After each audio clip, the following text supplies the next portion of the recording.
looking through the first 100 of the C's, there was one band that shouted out because John had so many albums by them that they were just the obvious, and that was Cabaret Voltaire.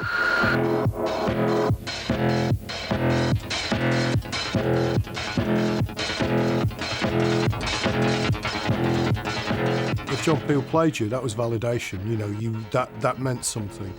You know, he was part of that whole story, that narrative of us, and as he was for so many other people.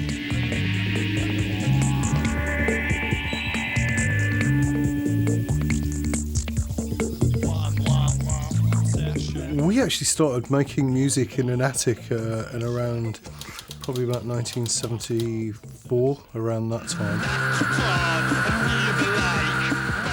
Did our first gig in 75, and it wasn't until events around sort of 76, 77 happened and punk sort of happened.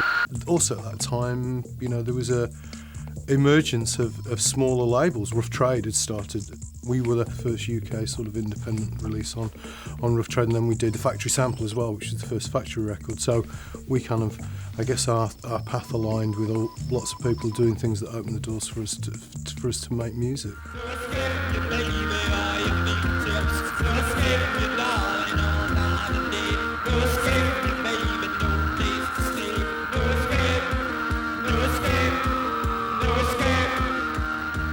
The idea that we could even make a record was just like, whoa, this is amazing. So, and then knowing, I mean, it was obviously on John Peel's show that the first EP, the extended play, got an airing, and you were walking around sort of 10 foot tall for the next few weeks. You could drink out on that for quite a while as soon as John had played those early tracks.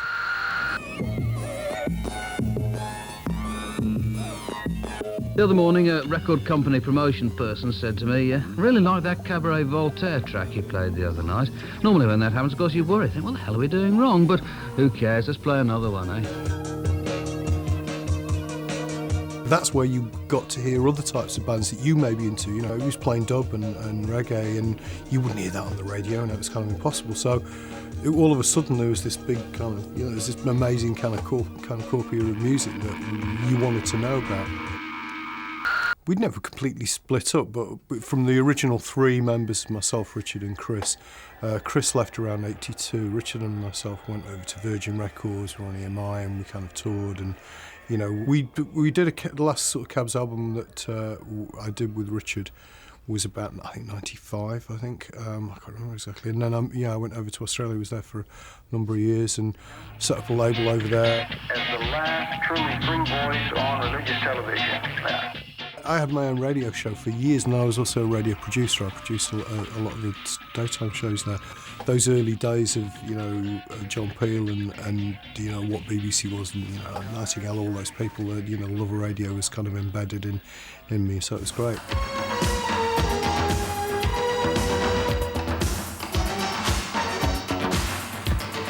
I spoke to a guy a couple of weeks ago, and he was just for some reason just said, I've still got 3 big massive, you know, cardboard boxes of all my, you know, recordings from the Peel show. You know, sit there with a tape recorder, well, like that track, you record that, we don't like that, rewind it a little bit and start again, you know. And people, that's the impact he had. People have still got big boxes of, you know, cassettes shedding oxide in garages somewhere, and that's what he meant.